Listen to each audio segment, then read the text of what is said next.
Hi guys, welcome to my channel, Simply Ashley. Today I thought we'd do a story time video. This story time video will be probably a little bit hard for me to do as it discusses the past year of my life and how difficult it has been on myself and also my family. I guess I'll start by saying that I used to believe that bad luck comes in threes, but in my case in the past year it's not like that. So I'll start off. In October, I found out that my father had cancer. The type of cancer that he had was called sarcoma. It is cancer of the soft tissue. He ended up getting a tumor down I think it was the left side of his abdomen, if I'm not mistaken. And the tumor would have went from the top of his rib cage all the way down to his pelvis and took up the whole left side of his abdomen.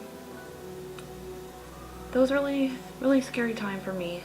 And finding out that your father or even anyone in your family would have cancer is a very tough and scary thing to go through. So that started in October, and then come November, or I think maybe the end of October, I found out that my cousin, who is not much older than me, he found out he had cancer as well. Yeah, so 2 cancers in 2 months. He had testicular. Thankfully they caught it early, so they were able to go in, take out the cancer, and he didn't need to have any chemo or radiation. Now he just gets monitored every 6 months to make sure that it doesn't come back, which is good. And I'm praying that it doesn't, obviously. So that was in November. Come December, my boyfriend's grandmother passed away. It was very sudden, very unexpected, and it was like, it was right before Christmas, so it was really hard on everybody. But what had happened is that my boyfriend and I, we were going to my mom's, and she lives 5 hours away from where I live. And we weren't going to be in the same, city as my boyfriend's family. So what we were doing was we had gone to my boyfriend's grandmother's house to drop off Christmas cards that she was going to give to the family for us because we wouldn't be able to be there. And we went in the house, and she was an older lady, so she had hearing aids, and she was sleeping on her recliner. And my boyfriend went in, and he started saying, "Grandma, Grandma," and I told him, I said, let her sleep. Let her sleep. She doesn't have her hearing aids in. If you go wake her up, you're probably going to scare her. She doesn't know we're actually coming today. So, just let her sleep. She'll get the cards when they're on the table when she wakes up. So we left.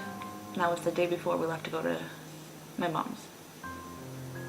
Following day, we left early in the morning. We're on the road for about an hour, and we get a phone call. And we're told that she actually wasn't sleeping when we were there. She had passed away. I hold so much guilt because of that. So much guilt. Because I'm the one who told him not to try and wake her up. And people say, there's no way you would have known. There's no way you would have known. And even if you did try and wake her up, it wouldn't have made a difference.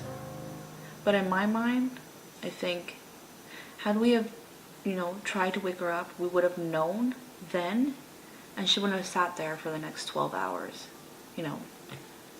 deceased. That's what bothers me. I have a lot of guilt. I feel like that could have been prevented.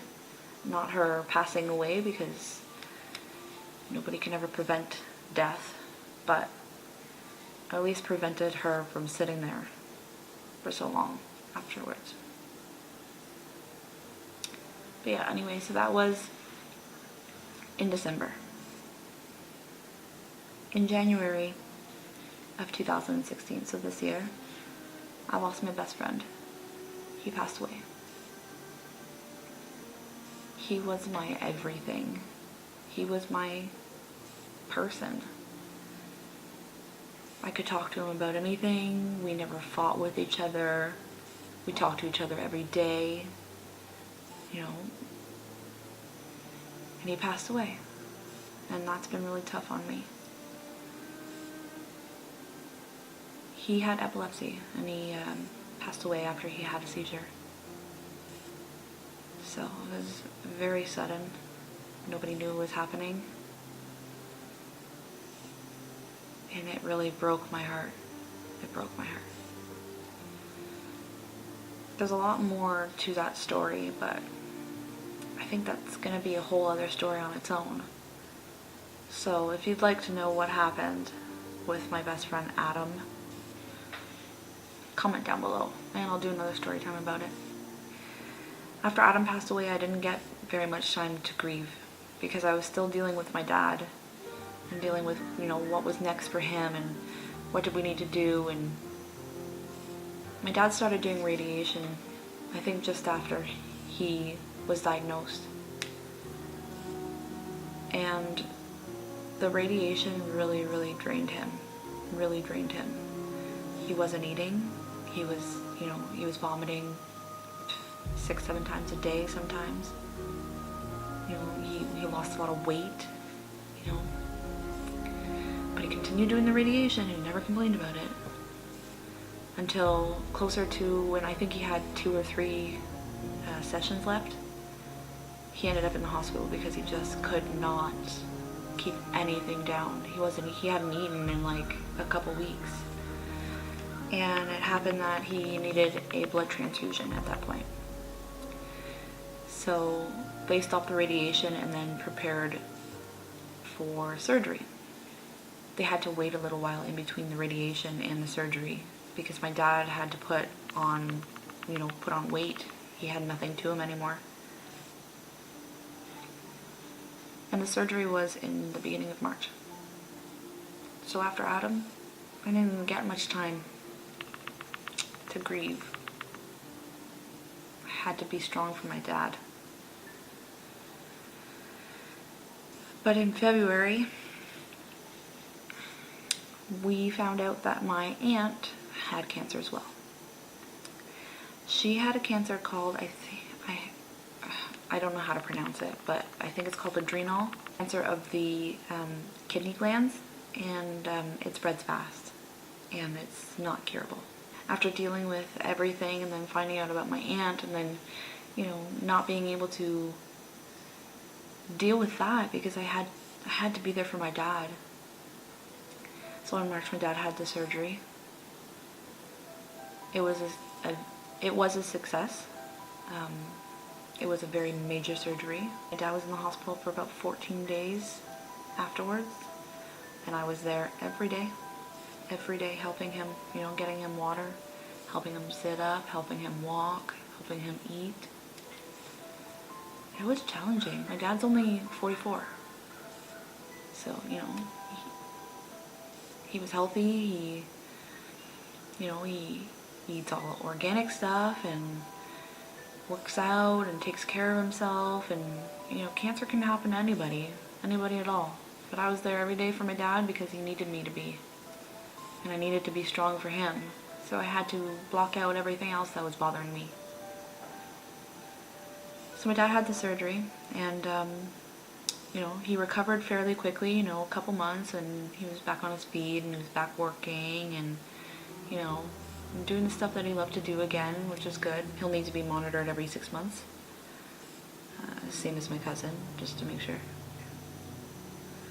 And I'm praying that it doesn't come back for, you know, my cousin or my dad. So everything was okay for a couple months there. And then last month, my aunt started getting worse, a lot worse. You know, she got bad and she went into the hospital, and then she started to get better. And then they were able to get her home. And then And then she just went downhill and she passed away, unfortunately, last month. Let me tell you something. If you've never had to sit there and watch a family member or someone close to you deteriorate like that from cancer, it's the hardest thing you'll ever have to see in your life. I close my eyes still now and I see it, and it breaks my heart every time.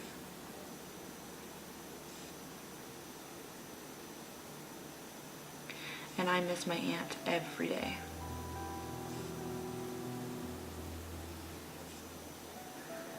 So now we are September, and I'm really hoping that things start to go, up instead of down now.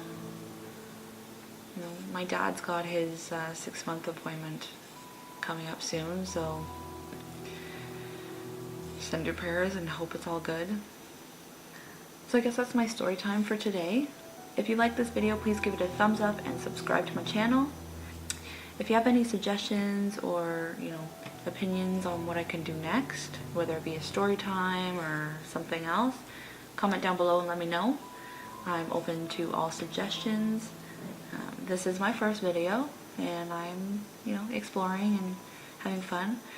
I really hope you guys enjoyed my story time. I wanted to talk about this specific year in my life because talking about it helps.